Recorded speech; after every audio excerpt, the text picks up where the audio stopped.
الحمد لله رب العالمين والصلاة والسلام على سيد الأنبياء والمرسلين أما بعد تفسیر القرآن الکریم سورۃ البقرہ آیت نمبر 65 لیکچر نمبر 26 اعوذ باللہ من الشیطان الرجیم وَلَقَدْ عَلِمْتُمُ الَّذِينَ اعْتَدَوْا مِنْكُمْ فِي السَّبْتِ فَقُلْنَا لَهُمْ كُونُوا قِرَدَةً خَاسِئِينَ، اور بلا شبہ یقیناً تم ان لوگوں کو جان چکے ہو جو تم میں سے ہفتے کے دن میں حد سے گزر گئے، تو ہم نے ان سے کہا ذلیل بندر بن جاؤ۔ سورۃ الاعراف کی آیت نمبر میں اس کا ذکر آ رہا ہے، آیت نمبر 164۔ وَإِذْ قَالَتْ أُمَّةٌ مِّنْهُمْ لِمَ تَعِظُونَ قَوْمًا اللَّهُ مُهْلِكُهُمْ أَوْ مُعَذِّبُهُمْ عَذَابًا شَدِيدًا قَالُوا مَعْذِرَةً إِلَىٰ رَبِّكُمْ وَلَعَلَّهُمْ يَتَّقُونَ۔ اور جب کہ ان میں سے ایک جماعت نے یوں کہا کہ تم ایسے لوگوں کو کیوں نصیحت کرتے ہو جن کو اللہ بالکل ہلاک کرنے والا ہے یا ان کو سخت سزا دینے والا۔ انہوں نے جواب دیا تمہارے رب کے روبرو عذر کرنے کے لیے اور اس لیے کہ شاید یہ ڈر جائیں۔ اس جماعت سے صالحین کی وہ جماعت مراد ہے جو اس حیلے کا ارتکاب بھی نہیں کرتی تھی اور حیلہ کرنے والوں کو سمجھا کر مایوس بھی ہو چکی تھی۔ تاہم کچھ اور لوگ بھی سمجھانے والے تھے جو انہیں وعد و نصیحت کرتے تھے۔ صالحین کی یہ جماعت انہیں یہ کہتی ایسے لوگوں کو وعد و نصیحت کا کیا فائدہ؟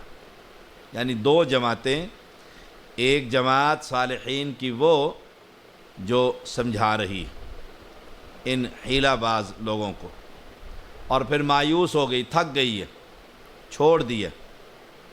ایک اور جماعت تھی جو انہیں نصیحت کر رہی تھی۔ اب یہ صالحین کی جماعت دوسری جماعت کو بھی کہتی فائدہ ہی کوئی نہیں تبلیغ کرنے کا، یہ مانتے ہی نہیں ہیں، ان کی قسمت میں ہلاکت اور بربادی اور عذاب الہی ہے۔ یا اس جماعت سے وہی نافرمان اور حد سے گزرنے والے لوگ مراد ہیں، جب ان کو وعظ کرنے والے نصیحت کرتے تو یہ کہتے تمہارے خیال میں ہلاکت، عذاب، اللہ کی پکڑ ہمارا مقدر بن چکی ہے، پھر ہمیں وعد کیوں کرتے ہو؟ تو وہ جواب دیتے ایک تو اپنے رب کے سامنے معذرت کرنے کے لیے تاکہ ہم اللہ کی گرفت محفوظ رہیں۔ ثابت یہ ہوا کہ جہاں پر برائی ہو وہاں پر ساہلے لوگوں کو وعد و نصیحت کرتے رہنا چاہیے تاکہ اللہ کے ہاں جب ہم پہنچیں تو کنتم خیر امت اخرجت للناس تأمرون بالمعروف وتنہون عن المنکر وتؤمنون باللہ۔ تو یہ جو بہترین جماعت کا فریضہ ہے کہ نیکی کا حکم اور برائی سے منع، تو اس لیے ہم تمہیں کرتے ہیں۔ وہ کہتی جماعت کہ اللہ کے ہاں معذرت پیش کر سکیں کہ ہم ان کو سمجھاتے ہی رہے، ہم ان کو نصیحت کرتے ہی رہے تاکہ ہم اللہ کے گرفت میں نہ آئیں۔ اگر ہم یہ وتیرہ چھوڑ دیں کہ بھاڑ میں جائیں یہ لوگ جو بھی کرتے ہیں، ہم تو سمجھا کر تھک گئے ہیں، تبلیغ کر تھک گئے ہیں، تو اب چھوڑ دیا جائے، ایسا نہ ہو کہ اللہ کا عذاب ہم پر بھی آ جائے، ہم پر بھی آ پڑے۔ کیونکہ معصیت الہی کا ارتکاب ہوتے ہوئے دیکھنا، پھر اسے روکنے کی کوشش نہ کرنا، یہ بہت بڑا جرم۔ اس لیے والدین کو اپنی اولاد کو سمجھاتے رہنا چاہیے کہ وہ نماز نہیں پڑھ رہا، مسجد میں نہیں جا رہا، قرآن کی تلاوت نہیں کر رہا، وہ نیکی کے کاموں میں نہیں آ رہا، تو والد کی ذمہ داری ہے، ورنہ یہ اتنا بڑا جرم ہے جس پر اللہ کی ناراضگی اتر سکتی ہے اور اللہ تعالیٰ پکڑ سکتے ہیں۔ اس لیے دعوت و تبلیغ کا کام قیامت تک جاری رہے گا، قیامت تک جاری رہے گا، کیوں؟ یہ ذمہ داری ہے ہماری، ہم پر یہ فرض ہے کہ ہم برائی سے لوگوں کو آگاہ کرتے رہیں، نیکی کا حکم دیتے رہیں۔ اگر ہم یہ چھوڑ دیں گے تو انہوں نے تو برباد ہونا ہی ہونا ہے، ساتھ صالحین کی جو جماعت ہے، نیک لوگ ہیں، وہ بھی برباد ہو جائیں گے۔ اور یہ بھی ممکن ہے کہ جب ہم سمجھا رہے ہیں شاید کسی کے دل میں بات اتر جائے اور وہ توبہ کر لے۔ پکا مقدر میں جو لکھا گیا ہمیں تو نہیں خبر کہ یہ آخری وقت میں توبہ کر لے گا۔ کتنے کتنے لوگ ہیں، ہم سمجھاتے رہتے ہیں۔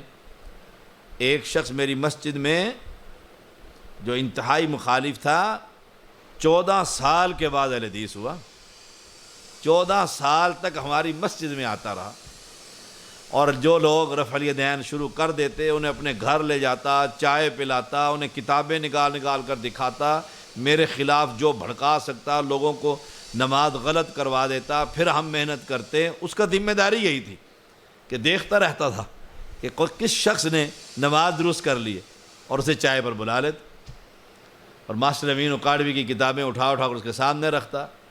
حدیث تو ان کے پاس ہے نہیں، پھر ہمیں خبر مل جاتی، ہم اس کا پیچھا کرتے، اسے سمجھاتے۔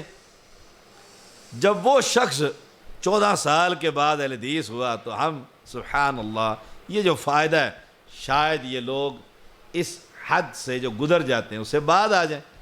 وہ بعد آ گیا، پھر ایسا معتقد بنا، اللہ اس کی حفاظت فرمائے۔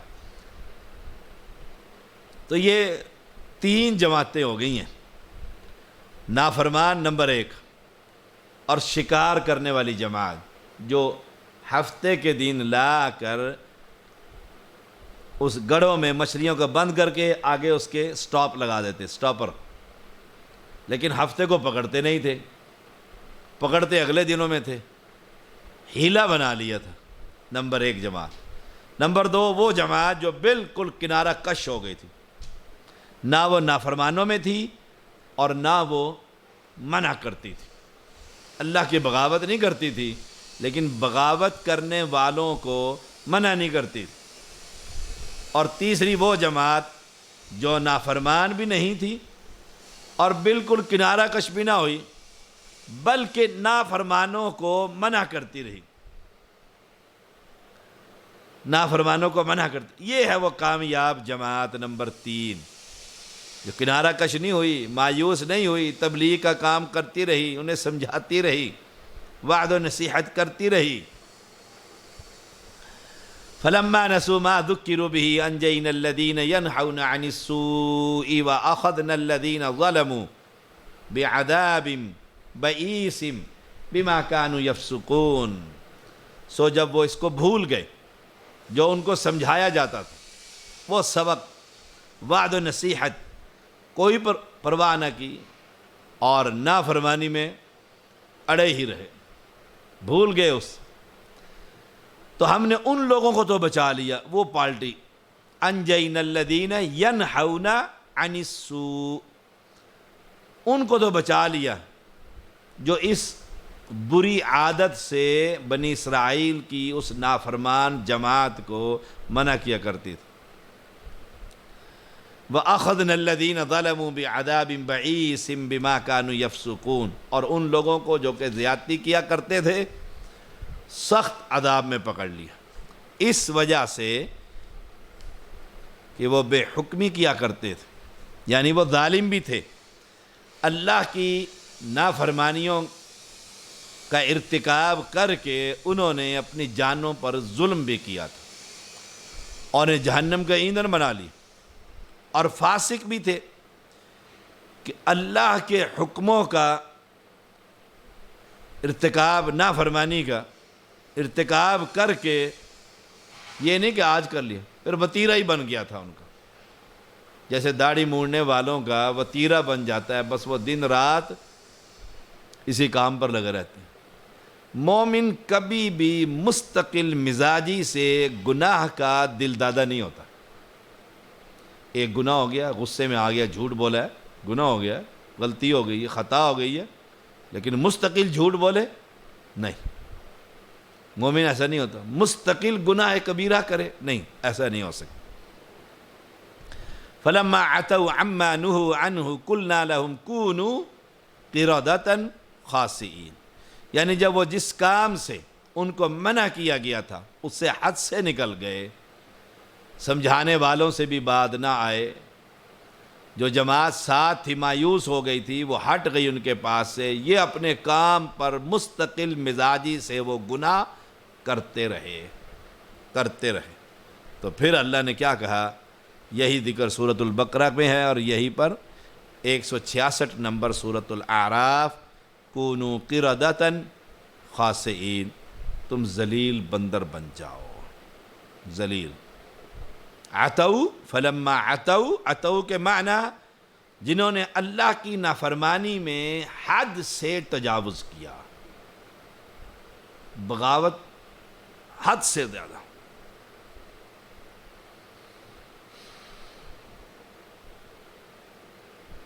تو ہم نے کہہ دیا کہ تم بندر بن جاؤ، اور یہ کہتے ہیں کہ 3 دن وہ زندہ رہے، پھر بندر بنے، پھر سب کے سب کو موت آ گئی۔ یہ جو بندر نظر آ رہے ہیں یہ وہ بنی اسرائیل نہیں ہیں، یہ یاد رکھیے، یہ وہ بنی اسرائیل نہیں ہیں، وہ تو مر گئے تھے 3 دن کے بعد ذلیل بندر بنا کر اللہ نے۔ اب اس میں اختلاف ہے مفسرین کا کہ وہ جو 3 جماعتیں تھیں ان میں سے اس کو تو نجات مل گئی جس کو کہہ دیا عما نہوا عنہ، جن کو نہیں ان کو نجات مل، انجینا الذین ینہون عن السوء، ان کو تو نجات مل گئی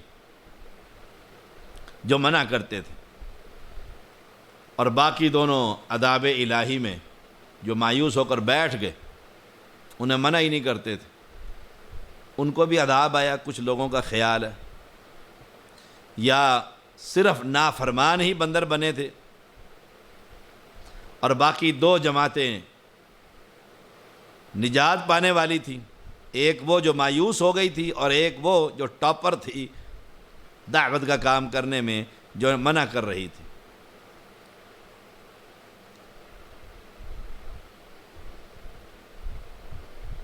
امام ابن کثیر رحمہ اللہ، وہ ان کا قول یہ ہے کہ دونوں جماعتیں نجات پا گئی تھیں۔ کچھ لوگوں کا خیال یہ ہے کہ جماعت صرف ایک ہی، انجینا الذین ینہون عن السوء، وہ جماعت نجات پا گئی تھی۔ تو فرمایا اللہ تعالی نے کونوا قردۃ خاسئین، ذلیل بندر بن جاؤ، یہ اللہ کا بڑا سخت عذاب تھا۔ اور کچھ کہتے ہیں کہ باقاعدہ وہ پہچانتے تھے یہ فلاں شخص ہے، یہ فلاں عورت ہے، یہ فلاں کی اولاد ہے، اور پھر وہ صالحین کے قدموں میں روتے تھے، اللہ کا عذاب آیا اور وہ صاف ہو۔ فَجَعَلْنَاهَا نَكَالًا لِمَا بَيْنَ يَدَيْهَا وَمَا خَلْفَهَا وَمَوْعِظَةً لِّلْمُتَّقِينَ، ہم نے اسے ان لوگوں کے لیے جو اس کے سامنے تھے، جو اس کے پیچھے تھے، ایک عبرت اور ڈرنے والوں کے لیے ایک نصیحت بنا دیا۔ اللہ تعالیٰ نے یہ واقعہ اس وقت کے لوگوں کے لیے جنہوں نے اپنی آنکھوں کے سامنے دیکھا کہ انہی کی ایک نسل میں سے ایک جماعت کو بندر بنا دیا گیا، اور بعد میں آنے والوں کے لیے عبرت بنا دیا کہ دیکھو اللہ کی بغاوت کی تھی، اللہ کا عذاب اترا، بندر بن گئے۔ ڈرنے والوں کے لیے نصیحت، بہت بڑی نصیحت ہے۔ اب کیسے بندر بن گئے؟ رسول اللہ صلی اللہ علیہ وسلم نے فرمایا قرب قیامت میں جو شخص شراب اور شباب کی محفلیں سجائے گا، رات کو پی کر اور زنا کر کے انسان سوئیں گے، صبح جب اٹھیں گے تو بندر اور سور رب بنا دے گا۔ امام طبرانی اس حدیث کو لے کر آئے۔ اور یہ نصیحت بھی ہے کہ امت محمد صلی اللہ علیہ وسلم بنی اسرائیل کی نافرمانیوں اور ان پر ملنے والی سزاؤں کو جب قرآن مقدس میں پڑھے گی تو عبرت حاصل کرے گی کہ ہمیں یہ کام نہیں کرنا چاہیے، ہمیں یہ کام نہیں کرنا چاہیے۔ وَإِذْ قَالَ مُوسَىٰ لِقَوْمِهِ إِنَّ اللَّهَ يَأْمُرُكُمْ أَن تَذْبَحُوا بَقَرَةً قَالُوا أَتَتَّخِذُنَا هُزُوًا قَالَ أَعُوذُ بِاللَّهِ أَنْ أَكُونَ مِنَ الْجَاهِلِينَ قَالُوا ادْعُ لَنَا رَبَّكَ يُبَيِّن لَنَا مَا هِيَ قال إنه يقول إنها بقرة الله فارض ولا بك عوان بين ذلك ففعلوا ما تؤمرون قالوا ادع لنا ربك يبين لنا ما لونها قال إنه يقول إنها بقرة صفراء فاقع لونها تسر الناظرين قالوا ادع لنا ربك يبين لنا ما هي إن البقرة تشابه علينا وإنا إن شاء الله لمهتدون قال إنه يقول إنها بقرة الله ذلول تثير الأرض ولا تسقي الحرث مسلمة لا شية فيها قالوا الآن جئت بالحق فذبحوها وما كادوا يفعلون۔ اور جب موسیٰ علیہ السلام نے اپنی قوم سے کہا بے شک اللہ تمہیں حکم دیتا ہے ایک گائے ذبح کر دو، انہوں نے کہا کیا تو ہم سے مذاق کرتا ہے؟ کہا میں اللہ کی پناہ پکڑتا ہوں کہ میں جاہلوں میں سے ہو جاؤں۔ انہوں نے کہا ہمارے لیے اپنے رب سے دعا کر، وہ ہمارے لیے وعدے کرے، وہ کیا ہے؟ کہا بے شک وہ فرماتا ہے بے شک وہ ایسی گائیں ہیں جو نہ بوڑھی اور نہ بچڑی، اس کے درمیان جوان عمر کی ہے، تو کرو جو تمہیں حکم دیا جاتا ہے۔ انہوں نے کہا ہمارے لیے اپنے رب سے دعا کر، وہ ہمارے لیے وعدے کرے، اس کا رنگ کیا ہے؟ کہا بے شک وہ فرماتا ہے بلا شبہ وہ گائے زرد رنگ کی ہے، اس کا رنگ خوب گہرا ہے اور دیکھنے والوں کو خوش کرتی ہے۔ انہوں نے کہا ہمارے لیے اپنے رب سے دعا کر، وہ ہمارے لیے وعدے کرے، وہ گائیں کیا ہے؟ بے شک گائیں ہم پر ایک دوسرے کی مشابہ ہو گئی ہیں، یقیناً اگر اللہ نے چاہا، یقیناً ہم اگر اللہ نے چاہا تو مقصد کو پہنچنے ہی والے۔ کہا بے شک وہ فرماتا ہے بے شک وہ ایسی گائیں ہیں نہ جو نہ جوتی ہوئی ہے کہ زمین میں ہل چلاتی ہو اور نہ کھیتی کو پانی دیتی ہے، صحیح سالم، اس میں کسی اور رنگ کا نشان نہیں۔ انہوں نے کہا اب تو صحیح بات لایا، پس انہوں نے اسے ذبح کیا اور وہ قریب نہ تھے کہ وہ کرتے۔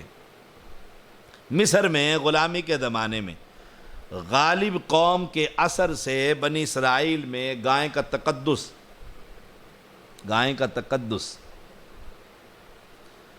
ان کے ذہن میں بیٹھ گیا تھا۔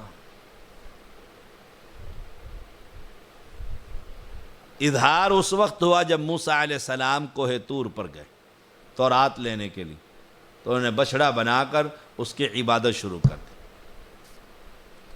اب موسیٰ علیہ السلام نے اللہ کے حکم سے اس عقیدے کو جڑ سے اکھاڑنے کے لیے کوئی گائیں ذبح کرنے کا حکم دیا، اس پر انہوں نے مذاق سمجھا۔ بھلا گائیں بھی ذبح کی جا سکتی ہے؟ تقدس جو بیٹھا ہوا تھا کہنے لگے تو ہم سے مذاق کرتا ہے۔ یہ بات اسی طرح جیسے ابراہیم علیہ السلام نے اپنی قوم کو بتوں کی عبادت پر صاف کہا کہ یقیناً تم بھی اور تمہارے آباء و اجداد بھی کھلی گمراہی پہ، اس پر انہیں اعتبار ہی نہ آیا کہ کوئی شخص بت پرستی کو بھی گمراہی کہہ سکتا ہے۔ یہ تو ہماری نسل در نسل کرتی آ رہی ہے۔ کہنے لگے اجئتنا بالحق ام انت من اللاعبین، سورۃ الانبیاء 55 نمبر آیت، کیا تو ہمارے پاس حق لایا ہے یا تو کھیلنے والوں میں سے ہے؟ لاعبین، ایسے ہی انہوں نے کہا۔ یاد رکھیے گا مذاق اور مزاح یہ الگ الگ چیزیں۔ مذاق شریعت میں جائز نہیں، مزاح شریعت میں جائز ہے۔ مذاق میں جھوٹ ہوتا ہے، اور اس لیے موسیٰ علیہ السلام کہتے ہیں اپنی قوم کو، جب انہوں نے کہا کہ تو ہم سے مذاق کرتا ہے، کہا میں اللہ کی پناہ پکڑتا ہوں میں جاہلوں میں سے ہو جاؤں۔ یعنی مذاق کرنا جہلاء کا کام ہے، علماء کا کام نہیں۔ مذاق اور مزاح یہ شریعت میں جائز ہے۔ رسول اللہ صلی اللہ علیہ وسلم کے پاس ایک شخص آیا اور کہا مجھے جہاد کے لیے سواری چاہیے، اونٹ چاہیے۔ آپ نے فرمایا بیٹھ جاؤ میں تمہیں اونٹنی کا بچہ دیتا ہوں۔ کہنے لگا یا رسول اللہ صلی اللہ علیہ وسلم اونٹنی کا بچے کا میں کیا کروں گا؟ فرمایا ہر اونٹ اونٹنی کا بچہ ہی ہوتا ہے۔ وہ پریشان ہوئے کہ اللہ کے نبی مجھے اونٹنی کا بچہ دیں گے، بچہ کیا کرے گا؟ اس پہ سواری بھی نہیں کر سکوں گا، لڑائی کرنی ہے، جہاد کرنا ہے، یہ ہے مزاح۔ آپ نے فرمایا، کہنے لگے یا رسول اللہ صلی اللہ علیہ وسلم اونٹنی کے بچے کا میں کیا کروں گا؟ آپ صلی اللہ علیہ وسلم نے فرمایا، اور نوجوان، ہر اونٹ اونٹنی کا بچہ ہوتا ہے۔ مزاح ہوا، وہ اسے سمجھ آ گئی، خوش ہوا۔ اللہ کے نبی علیہ السلام نے مزاح کیا، مذاق نہیں۔ مذاق کیا کہا موسیٰ علیہ السلام نے؟ قال اعوذ باللہ ان اکون من الجاہلین، اللہ کی پناہ میں آتا ہوں، اللہ کی پناہ پکڑتا ہوں کہ میں جاہلوں میں سے ہو جاؤں۔ موسیٰ علیہ السلام نے اپنی قوم سے ان کی اس بات پر، اب ہونا یہ چاہیے تھا، وہ قوم جو ہی کہا کہ گائیں ذبح کرو، پکڑ کر کوئی گائیں ذبح کر دیتے، بات ختم ہو جاتی۔ بات اب ان کے ذہن میں پہلی بات تو یہ ہے گائیں ذبح ہی نہیں ہو سکتی، گائیں کی تو عبادت ہوتی ہے۔ ہندو جو ہے وہ اس کا پیشاب پیتے ہیں، اور کرونا وائرس کے لیے اس کے ڈاکٹر نے باقاعدہ ان کو ایڈوائز کیا ہے کہ گائیں کا پیشاب پیو، کرونا وائرس ختم ہو جائے گا۔ یہ تو اللہ کا شکر ادا کرنا چاہیے ہر اس شخص کو جو مسلم گھرانے میں پیدا ہوا اور اسلام اس کو دین فطرت اس کو ملا، اور وہ ان گندگیوں سے دور ہے، اسی پر ہی ساری زندگی سجدے میں پڑھ کر اللہ کے عبادت اور شکر ادا کرتا رہے، حق ادا نہیں ہوتا۔ وہ بادشاہ ہے، وہ ہندوؤں پیدا کر دیتا تو گائیں بھی کا پیشاب پی رہے ہوتے نا۔ سبحان اللہ و بحمدہ سبحان اللہ العظیم۔ مذاق اور ٹھٹا یہ جہلاء کا کام ہے، مزاح اور خوش طبعی یہ الگ چیز ہے۔ مزاح میں کوئی بات حقیقت کے خلاف نہیں ہوتی کہ اونٹنی کا بچہ ہوتا ہے، حقیقت کے خلاف ہے؟ بالکل نہیں۔ نہ کسی کی تحقیر، نہ تنقیص، لیکن مذاق اس میں تو اگلے کی بے عزتی ہو جاتی ہے۔ تو فرمایا گائیں ذبح کرو۔ اب انہوں نے سوال پر سوال شروع کر دی، اور مقصد یہ تھا کسی طرح جان چھوٹ جائے، گائیں ذبح کرنی نہ پڑے۔ تو سوال پر سوال نہیں کرنا چاہیے۔ کثرت سوال انسان کو برباد کر دیتا۔ آتا ہے نا حدیث میں، 3 چیزوں کو اللہ تمہارے لیے پسند کرتا ہے اور 3 کو ناپسند کرتا ہے۔ جو ناپسند میں 3 چیزیں ہیں، ان میں جو تیسرا نمبر ہے وہ کثرت السؤال، کثرت سوال کرنا۔ جیسے رسول اللہ صلی اللہ علیہ وسلم نے فرمایا تم پر حج فرض کر دیا گیا ہے۔ ایک نوجوان بیٹھے ہوئے تھے، کہنے لگے یا رسول اللہ صلی اللہ علیہ وسلم ہر سال؟ آپ خاموش رہے۔ بعد میں فرمایا اگر میں کہہ دیتا ہر سال تو ہر سال حج کر سکتے؟ تو اس لیے جتنا بتلا دیا شریعت نے خاموشی میں۔ صحابہ کا یہ مزاج بن گیا تھا کہ کوئی بدو دیہاتی آئے اور وہ سوال کرے اور ہمیں اسلام کی اور مزید سمجھ آئے، اتنا سوال سے بچتے تھے۔ کیوں سوال کرنا؟ یہ بنی اسرائیل دیکھو، کہتے ہیں عمر بن خطاب رضی اللہ تعالیٰ عنہ سے کسی نے سوال کیا، آپ نے جواب دیا، کہنے لگا درست کہا ہے۔ آپ نے کہا کیا مطلب؟ تجھے سوال کا جواب معلوم تھا؟ کہا ہاں، میں نے یہی جواب فلاں سے پوچھا تھا، اور اس نے حدیث کے مطابق جو آپ نے کوڑا اٹھا کر اسے کمر میں لگایا۔ جب علم تھا پھر سوال کیوں کیا؟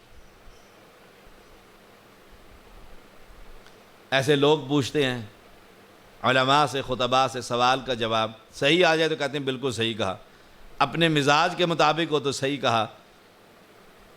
آپ کو پتہ تھا؟ جی پتہ تھا، آپ کو چیک کر رہے تھے، آپ کو سوال کا جواب بھی آتا ہے کہ نہیں آتا؟ اللہ اکبر، اللہ اکبر۔ اور یہ بیماری ہے، یہ بیماری ہے لوگوں کے اندر۔ ایک سوال کا جواب معلوم ہے، پھر ہر ایک سے یہ پوچھا جائے گا۔ تو انہوں نے سوال پر سوال کرتے چلے گئے، اور پھر یہ پھنستے ہی چلے گئے، پھنستے ہی چلے گئے، پھنستے ہی چلے گئے۔ جو پوچھتے رہے رب بتلاتا رہا، رنگ کیسا ہو، جوان عمر کتنی ہو، کیسی ہو، فلاں ہو، فلاں ہو۔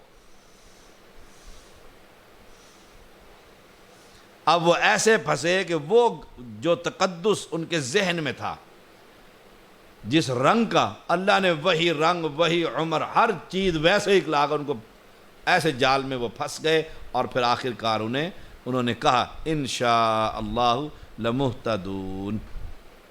اگر وہ انشاءاللہ نہ کہتے تو کبھی وہ گائے نہ پاتے۔ دیکھو، پہلے پوچھتے رہے، آخری سوال میں کہا انشاء و انا انشاء اللہ لمہتدون۔ انشاءاللہ اتنا ضروری ہے، انشاءاللہ اتنا لازم ہے، اور ہمیں پرواہ نہیں ہوتی انشاءاللہ۔ ہاں وہاں انشاءاللہ کہیں گے، اکثریت اس آج کے دور کے لوگوں کی جہاں کام نہ کرنا ہو، کہیں گے جی ہم نے انشاءاللہ اللہ نے چاہا کوئی، لا حول ولا قوت الا باللہ۔ آخر وہ گائیں ان کو ملی جو ان کا تقدس چھری پھر گئی۔ ایسے ہی تقدس آج کے یہ رافضی گھوڑے کے پجاری کیسے گھوڑے کی عبادت کرتے ہیں، اور کتنا اسے کھلاتے ہیں اور پالتے ہیں، اور کتنا تقدس ہے کہ اس کے پاؤں کے نیچے لگا ہوا وہ لوہے کا کڑا، جو اس کو اس لیے لگایا جاتا ہے کہ سڑک پر یہ گرے نہ، وہ چل چل کر گھس جاتا ہے، اب وہ پاؤں اس کا سلپ ہوتا ہے، اس لیے پرانا اتار دیتے ہیں، نیا لگا دیتے ہیں تاکہ گھوڑا نہ گرے۔ لیکن وہ پرانا جو گھوڑے کو نہیں بچاتا، اپنی گاڑی کے آگے لگایا ہوا ہے اس ظالم نے، اور سمجھتا یہ ہے کہ یہ کڑا میری گاڑی کو ایکسیڈنٹ سے بچا لے گا۔ یہ وہ تقدس ہے بنی اسرائیل کا جو ان رافضیوں کے اندر موجود ہے۔ یہ بھی بات معلوم ہوئی کہ وہ تقدس اللہ کے نام کی وجہ سے ان سے پھر وہ نجاست دور ہوئی۔